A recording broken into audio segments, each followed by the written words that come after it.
Oke baik, Assalamualaikum warahmatullahi wabarakatuh. Kembali lagi bersama saya Firda Asfika Anwar.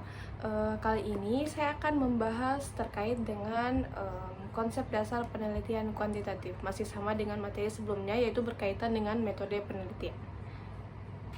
Jadi, kegiatan penelitian ini dilakukan untuk memecahkan masalah, menjawab pertanyaan, dan juga mencari informasi yang mana akan menjadi sebuah kebenaran. Nah, sebuah pertanyaan itu memerlukan jawaban, yang mana jawaban ini diperoleh berdasarkan fakta-fakta serta memberikan penafsiran dengan cara yang benar. Nah, jadi penelitian yang baik itu adalah penelitian yang telah memenuhi aturan yang telah ditentukan. Jadi, aturan yang telah ditentukan ini yaitu dengan memilih metode-metode sesuai dengan objek yang akan diteliti, sehingga hasil yang akan didapatkan nanti sesuai dengan apa yang kita teliti dan juga metode yang akan kita gunakan. Masuk pada materi selanjutnya, itu terkait dengan hakikat penelitian. Nah, akan saya bacakan secara singkat penjelasan dari arti dari kata penelitian atau penyelidikan, yaitu kata ini berasal dari bahasa Prancis kuno, yaitu kata re yang berarti kembali atau berulang-ulang, dan kata search yang berarti mencari, menjelajahi, dan menemukan. Jadi secara harafiah, kata research yang berarti menemukan kembali. Penelitian merupakan sebuah kegiatan yang dilakukan untuk menemukan sesuatu yang mana akan dianggap sebagai sebuah kebenaran. Nah, penelitian juga akan dilakukan dengan cara yang sistematis dan didukung oleh data empiris. Kemudian akan ditarik sebuah kesimpulan dari data yang telah ditemukan berdasarkan metode yang digunakan. Penelitian akan dilakukan secara terus-menerus guna mendukung kebutuhan hidup manusia sepanjang masa. Selanjutnya membahas terkait dengan penelitian ilmiah. Penelitian ilmiah dan juga ilmu pengetahuan merupakan dua hal yang tidak dapat dipisahkan satu sama lain, yang mana penelitian ilmiah merupakan bagian atau kebutuhan daripada ilmu pengetahuan, sedangkan ilmu pengetahuan tidak dapat berkembang bila mana mereka meninggalkan tradisi melakukan penelitian ilmiah. Jadi ilmu tidak akan berkembang nih apabila penelitian tidak dilakukan. Jadi ilmu yang ada hanya ngestak di situ-situ aja gitu. Pada dasarnya, penelitian merupakan upaya yang dilakukan untuk menguak identitas objek penelitian. Objek penelitian bahasa sendiri tidak pernah hadir sendirian dan selalu diikuti atau didampingi dengan sebuah konteks. Konteks merupakan penentu daripada identitas objek penelitian. Nah, konteks daripada objek penelitian ini bersifat ganda. Dapat dikatakan bahwa hakikat dari penelitian merupakan kegiatan untuk menguraikan identitas objek sasaran atau objek penelitian dalam hubungannya dengan keseluruhan konteks yang memungkinkan munculnya objek pada penelitian tersebut. Hakikat penelitian ini harus benar-benar disadari oleh para peneliti karena akan sangat bermanfaat pada saat tahap penyediaan data, di mana yang sudah saya katakan sebelumnya, pada tahap ini, pada tahap penyediaan data, peneliti diharuskan untuk menemukan semua jenis konteks yang memungkinkan munculnya objek pada penelitian tersebut. Seperti yang sudah saya bahas pada video sebelumnya, bahwa penelitian ini menggabungkan cara berpikir rasional dan juga cara berpikir empirisme. Cara berpikir rasional ini didasarkan oleh logika atau pemikiran, kemudian cara berpikir empirisme yaitu didasari oleh fakta atau realita. Penelitian sebagai upaya untuk memperoleh kebenaran dilakukan dengan proses pemikiran ilmiah, yang mana pada proses pemikiran ilmiah ini dituangkan di dalam sebuah metode ilmiah. Nah, di dalam metode ilmiah digunakan dua unsur penting di dalamnya. Yang pertama yaitu pengamatan atau observasi, kemudian yang kedua yaitu penalaran atau reasoning. Metode ilmiah didasari oleh sebuah pemikiran bahwa jika suatu pernyataan ingin dikatakan sebagai suatu kebenaran, maka hal tersebut harus diverifikasi dan diuji kebenarannya secara empiris atau berdasarkan fakta-fakta yang ada. Di dalam sebuah penelitian terdapat berbagai hal yang saling terkait satu sama lain yang membentuk sebuah siklus yang benar-benar harus dipahami oleh seorang peneliti. Yang pertama yang akan saya bahas yaitu terkait dengan hakikat penelitian dan juga pengetahuan. Jadi hakikat penelitian ini merupakan berbagai aspek yang terdapat di dalamnya yang saling terkait satu sama lain, yang mana jika salah satu aspek atau komponen di dalam sebuah penelitian ini diabaikan atau tidak terlaksana dengan baik, maka penelitian tidak dapat berjalan secara dinamis atau berjalan dengan lancar. Dan dikatakan juga bahwa jika seorang peneliti telah memiliki subjek atau objek untuk penelitiannya, maka ia tidak akan mampu untuk melanjutkan penelitiannya jika ia tidak memahami dengan tepat metode yang ia gunakan. Terkait dengan metode-metode penelitian, di sini ada dua jenis metode. Yang pertama ada basic, kemudian kedua ada derivate. Untuk basic dia terdiri dari kualitatif, kemudian survei dan juga eksperimental. Lalu untuk derivate ada sejarah, ada evaluasi dan juga metode-metode lainnya. Lalu untuk keterampilan dan alat penelitian, di sini ada 6 poin, yaitu pertama menemukan masalah, kemudian kajian pustaka, ketiga sampel, keempat analisis konseptual, kelima ada statistik, dan keenam ada pengukuran. Dari 6 poin yang sudah saya sebutkan ini bergantung dengan jenis metode yang akan teman-teman gunakan. Jadi sesuai dengan kebutuhan dari penelitian masing-masing, seperti itu. Masuk pada materi selanjutnya, kita akan membahas terkait dengan fungsi daripada penelitian. Nah, secara umum, fungsi daripada penelitian yaitu untuk menemukan atau mencari sebuah penjelasan dan juga jawaban atas sebuah permasalahan yang ada. Namun, secara garis besar, fungsi daripada penelitian yaitu tergantung dengan jenis penelitian yang akan dilakukan. Yang terdapat pada buku yang akan saya bahas kali ini yaitu ada 4 fungsi penelitian menurut penelitian yang akan dilakukan.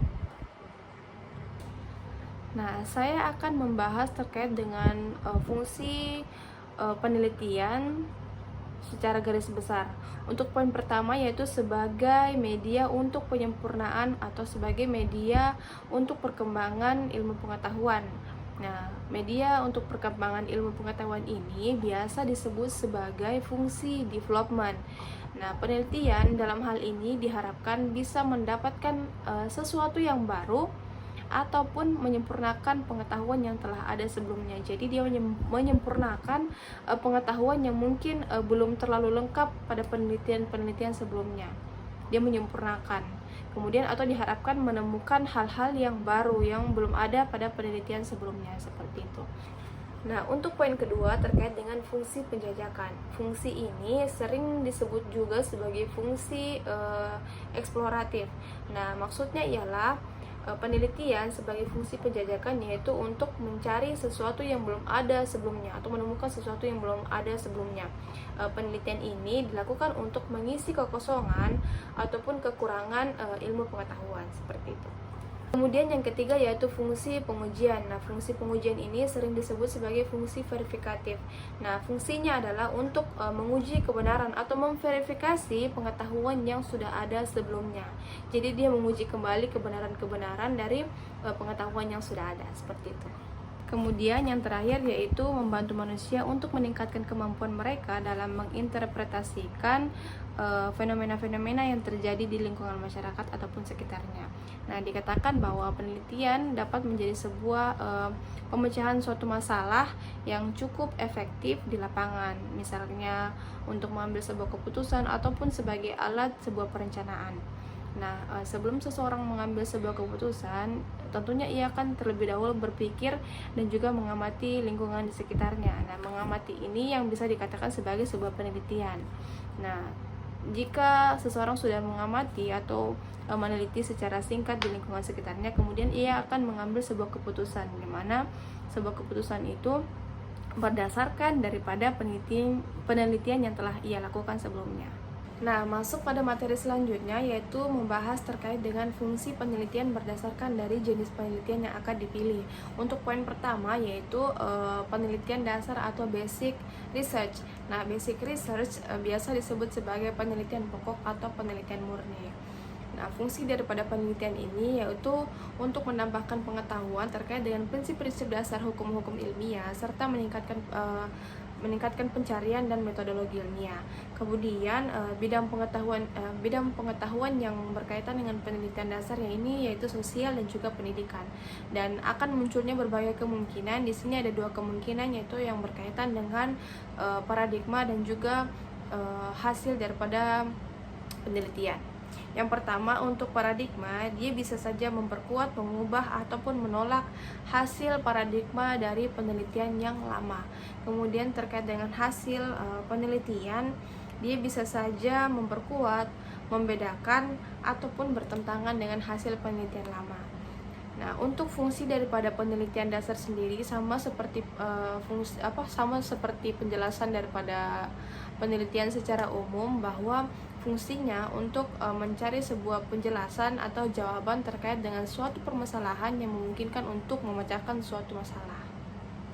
Kemudian materi selanjutnya yaitu penelitian terapan. Nah, penelitian terapan ini berkenaan dengan kenyataan praktis, penerapan dan pengembangan pengetahuan yang dihasilkan oleh penelitian dasar dari kehidupan nyata. Sifat daripada penelitian terapan ini dia bersifat abstrak dan juga umum, namun pada konsep atau bagian-bagian tertentu atau pada bidang tertentu. Kemudian dia juga tidak bersifat universal. Contohnya yaitu pada bidang pendidikan, pada bidang kedokteran, dan juga pada bidang rekayasa. Kemudian pada poin ketiga yaitu penelitian evaluatif. Nah, penelitian evaluatif dia berfokus atau difokuskan pada suatu kegiatan dalam bentuk program, proses ataupun hasil kerja di sebuah lembaga ataupun organisasi, yang mana fungsi daripada penelitian ini yaitu untuk memecahkan suatu masalah atau memperbaiki masalah yang ada di dalam kegiatan tersebut, seperti itu. Untuk yang keempat ada penelitian deskriptif. Jadi penelitian ini merupakan penelitian yang dilakukan untuk mendeskripsikan suatu kejadian dan fenomena. Penelitian ini bisa mendeskripsikan suatu kejadian saja ataupun mendeskripsikan suatu kejadian dalam tahapan-tahapan perkembangannya. Kemudian penelitian ini juga bisa bersifat longitudinal atau sepanjang waktu, dan bersifat dalam kurun waktu tertentu atau cross sectional.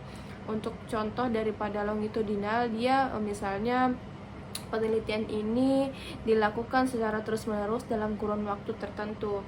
Lalu untuk penelitian cross-sectional, misalnya membahas terkait dengan perkembangan anak dari bayi, kemudian menjadi anak TK, anak SD, remaja, dan seterusnya, yang dibahas atau dijelaskan pada satu waktu, seperti itu.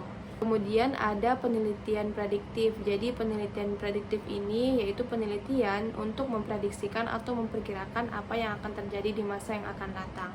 Hal ini dilakukan dengan melihat perkembangan dalam kurun waktu tertentu, baik pada saat ini atau pada saat yang telah lalu, dengan melihat kecenderungan yang akan mungkin muncul di masa yang akan datang, seperti itu. Selanjutnya ada penelitian improvatif. Jadi penelitian ini ditujukan untuk memperbaiki, meningkatkan atau menyempurnakan suatu keadaan, kegiatan atau pelaksanaan suatu program. Dan yang terakhir ada penelitian eksplanatif. Nah, penelitian ini ditujukan untuk memberikan penjelasan terkait hubungan antar fenomena atau variabel. Nah, kita masuk pada materi selanjutnya yaitu terkait dengan proses penelitian. Nah, sebelum melakukan penelitian, tentunya peneliti harus menemukan topik yang tepat untuk ia gunakan dalam penelitiannya. Nah, dikatakan bahwa topik merupakan kerangka daripada permasalahan, dan kerangka dari permasalahan ini merupakan bagian daripada topik itu sendiri. Nah, tentunya ada berbagai pertimbangan yang harus dilakukan oleh peneliti sebelum mengambil atau memilih topik yang akan ia gunakan nanti. Yang pertama yaitu pertimbangan secara objektif, kemudian yang kedua yaitu pertimbangan secara subjektif. Kemudian pada pertimbangan objektif merupakan pertimbangan berdasarkan kondisi daripada permasalahan itu sendiri. Layak atau tidak layaknya sebuah topik yang akan diambil itu didasari dengan kualitas daripada permasalahan tersebut. Lalu apakah permasalahan tersebut dapat dikonseptualisasikan atau tidak. Selanjutnya ada hal-hal yang perlu diperhatikan sebelum seorang peneliti memilih topik daripada penelitiannya, yaitu terkait dengan permasalahan yang akan ia ambil. Apakah permasalahan tersebut memiliki kualitas yang baik atau tidak. Yang pertama apakah permasalahan tersebut memiliki nilai penemuan yang tinggi.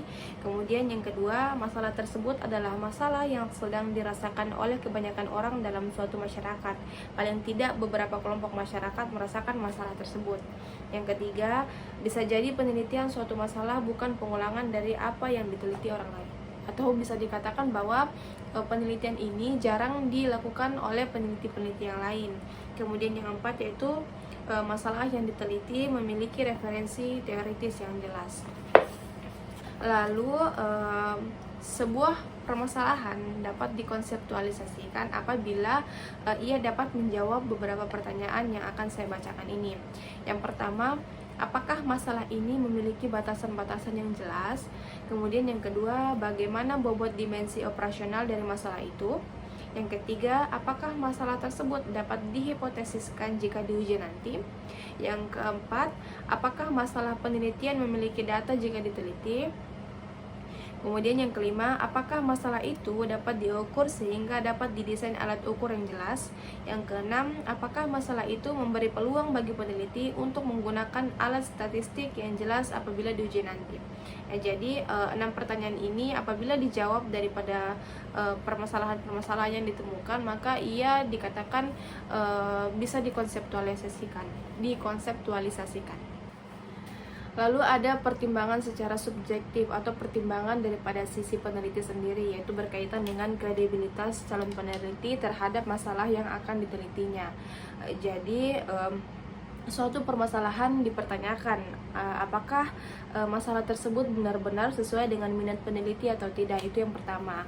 Kemudian yang kedua yaitu keahlian dan disiplin ilmu berkesesuaian dengan masalah tersebut atau tidak. Jadi ini yang dipertanyakan adalah keahlian dan disiplin ilmu daripada peneliti tersebut. Kemudian yang ketiga yaitu peneliti memiliki kemampuan teoritis terhadap masalah yang akan diteliti atau tidak. Yang keempat, apakah cukup banyak hasil-hasil penelitian sebelumnya yang berkaitan dengan masalah yang diteliti? Yang kelima, apakah cukup waktu apabila penelitian tersebut dilaksanakan? Yang keenam, apakah biaya penelitian ditanggung oleh peneliti atau tidak? Dan yang ketujuh, apakah alasan politik dan situasional masyarakat akan menyambut baik masalah tersebut atau tidak apabila dilakukan penelitian?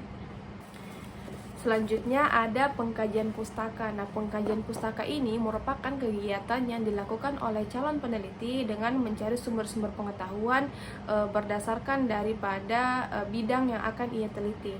Nah, hal ini merupakan dasar yang harus dilakukan untuk melangkah pada tahap selanjutnya terkait dengan penelitian yang akan dilakukan. Nah, kemudian kegiatan ini yaitu kegiatan pengkajian pustaka bertujuan untuk mengumpulkan data atau informasi ilmiah berupa teori, metode, serta pendekatan yang pernah berkembang atau yang telah didokumentasikan baik dalam bentuk buku, jurnal, naskah, catatan, rekaman sejarah atau dokumen-dokumen lainnya yang disimpan di dalam sebuah perpustakaan. Kemudian yang ketiga yaitu terkait dengan merumuskan permasalahan penelitian. Nah, merumuskan permasalahan ini adalah mengajukan pertanyaan atau membuat pertanyaan terkait dengan permasalahan yang ada. Nah, pertanyaan ini akan dijawab melalui penelitian yang akan dilakukan. Semakin spesifik pertanyaan yang akan diberikan, maka semakin baik pula penelitian yang akan dilakukan. Nah, kemudian untuk poin keempat terkait dengan proses penelitian ada merumuskan desain penelitian. Nah, secara singkat, desain penelitian ini merupakan rencana kerja yang disusun oleh peneliti untuk menjawab pertanyaan yang sudah diajukan pada poin sebelumnya, yaitu terkait dengan merumuskan masalah penelitian. Jadi, peneliti menyusun bagaimana cara-cara atau tahap-tahap yang akan ia lakukan untuk menjawab pertanyaan tersebut melalui penelitiannya, seperti itu. Dan masuk pada poin kelima yaitu membahas terkait dengan menyusun instrumen penelitian. Nah, instrumen yang dimaksudkan ini adalah alat bantu daripada pengumpulan data terhadap sebuah penelitian.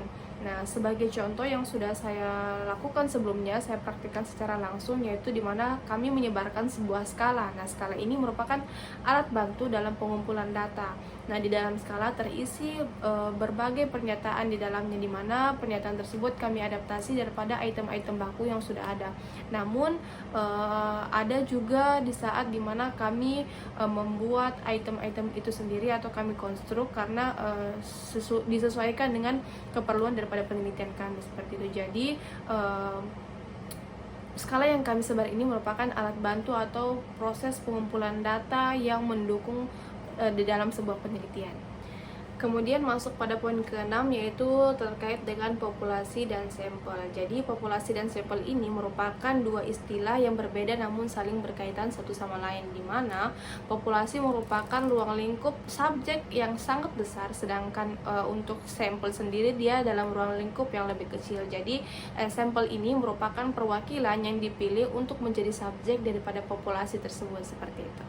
Kemudian pada poin ke-7 yaitu menulis proposal penelitian. Jadi proposal ini ditulis sebelum penelitian dilaksanakan. Nah, isi daripada proposal tersebut ada latar belakang, rumusan masalah, ada topik dan juga judul, kemudian ada tinjauan pustaka, kerangka teori, metode penelitian, dan lain sebagainya.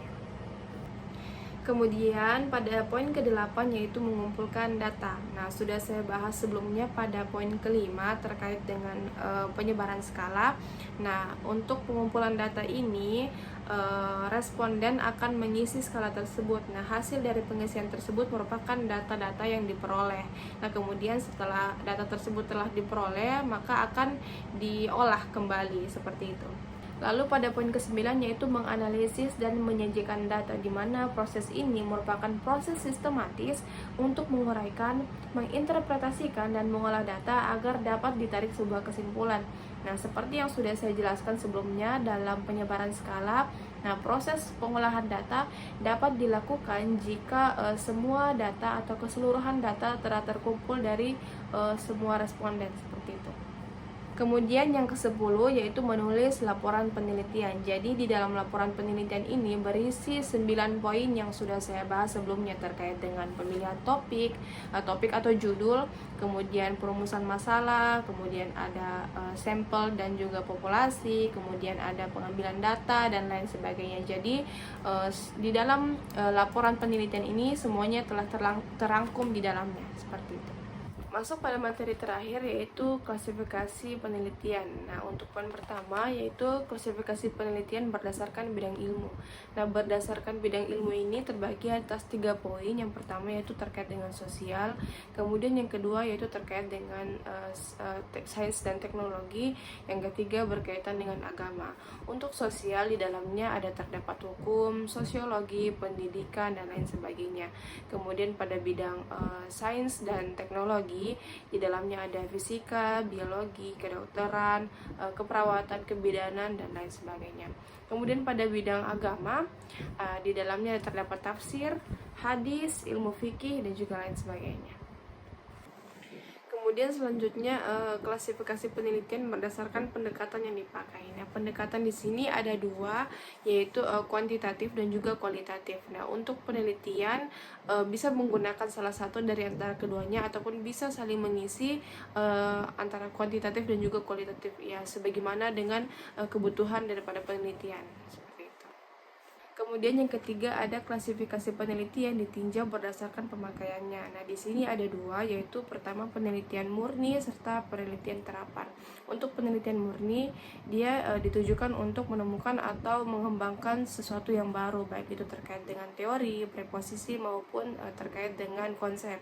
Nah, kemudian untuk penelitian terapan dia ditekankan untuk penerapan ilmu dan pengaplikasian ilmu.